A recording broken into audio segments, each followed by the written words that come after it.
Voilà, dans l'exercice suivant, numéro 11, on va généraliser le résultat que nous avons obtenu à l'exercice 10. C'est-à-dire, au lieu de travailler avec la relation qu'on a appelée la congruence modulo 3, ici on va travailler avec la congruence modulo n. Alors, qu'est-ce que c'est la relation congruence modulo n? Je l'ai appelée ici Rn, d'accord?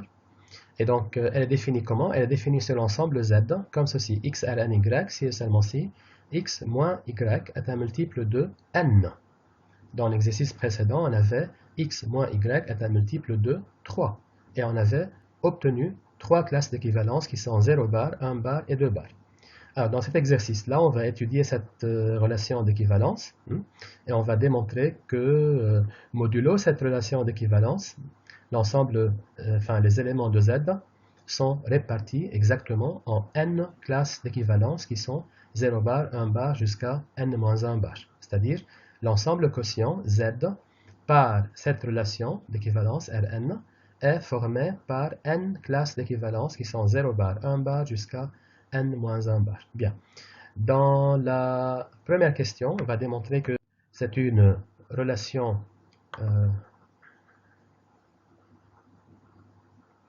alors, dans la question A, il dit montrer que c'est une relation d'équivalence. Alors, il faut vérifier que c'est une relation qui est réflexive, symétrique et transitive. On fait exactement la même démonstration de l'exercice précédent.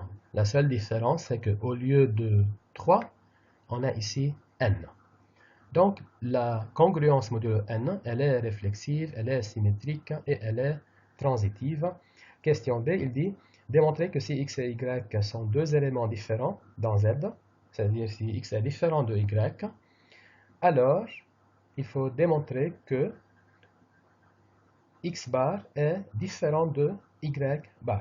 Donc, il faut démontrer que si x est différent de y, avec x compris entre 0 et n, y aussi compris entre 0 et n, alors il faut démontrer que x bar est différent de y bar. Si vous voulez, on va utiliser ici, on va utiliser un raisonnement par contraposé. Alors, je vous rappelle, le raisonnement par contraposé, c'est quoi? Le raisonnement par contraposé, il dit que la proposition P implique Q, elle est équivalente à la proposition non Q implique non P. Donc ici, on veut démontrer que x différent de y implique x bar différent de y bar. Cela est équivalent à démontrer que x bar égale y bar implique x égale à y. Donc, on a dans la question B deux entiers x et y qui sont compris entre 0 et n comme ceci. Et on veut démontrer que si x bar égale y bar, alors x égale à y. Supposons que x bar égale y bar. Qu'est-ce que cela veut dire x bar égale y bar? Cela signifie que x et y sont en relation, donc x ln y. Et que signifie x ln y? X ln y, ça veut dire x moins y est un multiple de n. Ça veut dire il existe k dans z tel que x moins y égale k fois n. Bien, alors x moins y égale k fois n, mais n'oubliez pas que par hypothèse, on a que x est compris entre 0 et n, et y est compris entre 0 et n. Donc, moins y est compris entre moins n et 0, comme ceci. Et si on additionne, on obtient x moins y est compris entre moins n et plus n strictement. Alors, comment vous voulez que x moins y soit de la forme k fois n, avec k entier, et en même temps x moins y soit compris entre strictement moins n et n? La seule possibilité, c'est que x moins y égale à 0. Parce que si x moins y égale à 0, c'est-à-dire k égale à 0. Parce que sinon, on a une contradiction. X moins y, par exemple, c'est 3n, mais en même temps, j'ai que x moins y est compris entre strictement moins n et plus n. Ça ne va pas. Donc, on a forcément k égale à 0 et on a donc que x égale à y. Alors, c'est quoi le résultat de la question B? Dans la question B, qu'est-ce qu'on a démontré réellement? On a démontré que pour les entiers qui sont compris entre 0 et n, d'accord? C'est-à-dire 0, 1, 2, 3 jusqu'à n-1, les classes d'équivalence correspondantes, 0 bar, 1 bar, 2 bar jusqu'à n-1 bar, sont 2 à 2 différentes. Si x est différent de y, alors x bar est différent de y bar. Donc, on a, modulo cette relation d'équivalence, on a au moins n classes d'équivalence. Qui sont ces n classes d'équivalence? 0 bar, 1 bar jusqu'à n-1 bar. En fait, dans la partie suivante, on va démontrer, comme on a fait dans l'exercice précédent, que ces classes d'équivalence 0 bar, 1 bar jusqu'à n-1 bar sont les seules classes d'équivalence. Et par suite, dans l'ensemble quotient, il va être formé uniquement par ces classes d'équivalence. Donc l'ensemble quotient, il sera un ensemble de cardinal n. Il contient n éléments. Qui sont ces n éléments? Ce sont les classes d'équivalence 0 bar, 1 bar jusqu'à n-1 bar. Passons alors à la question C. Dans la question C, il dit soit y appartenant à z. Il veut démontrer que la classe d'équivalence de y, c'est-à-dire y bar, c'est l'une des classes 0 bar, 1 bar jusqu'à n-1 bar. Hein? Et soit y dans z, il dit montrer que si on détermine la classe d'équivalence de y, si on détermine y bar, on obtient quoi? On obtient l'une des classes 0 bar, 1 bar, n-1 bar. C'est très simple, on va faire la même technique que dans l'exercice précédent, c'est-à-dire je vais diviser y par n. Hein? Dans l'exercice précédent, qu'est-ce que j'ai fait? J'ai divisé par 3. Là, je vais diviser par n. J'obtiens un quotient q et un reste r. Alors, y égale q fois n plus r. Et le reste, il vérifie hein, qu'il est compris entre 0 et n. Il est plus grand ou égal que 0. Il est strictement inférieur à n.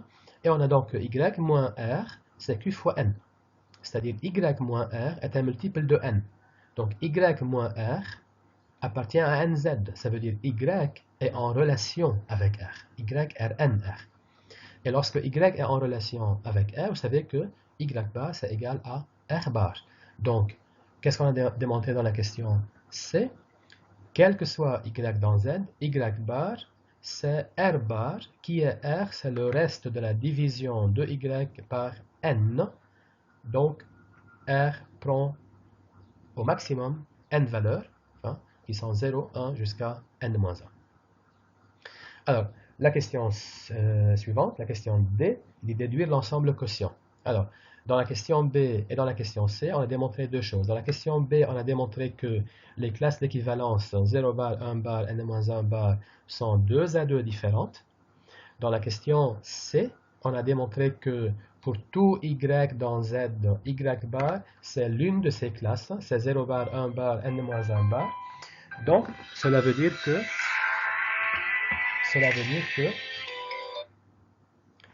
il n'y a que ces classes d'équivalence, et donc l'ensemble quotient, il va être formé par les classes d'équivalence 0 bar, 1 bar jusqu'à n-1 bar.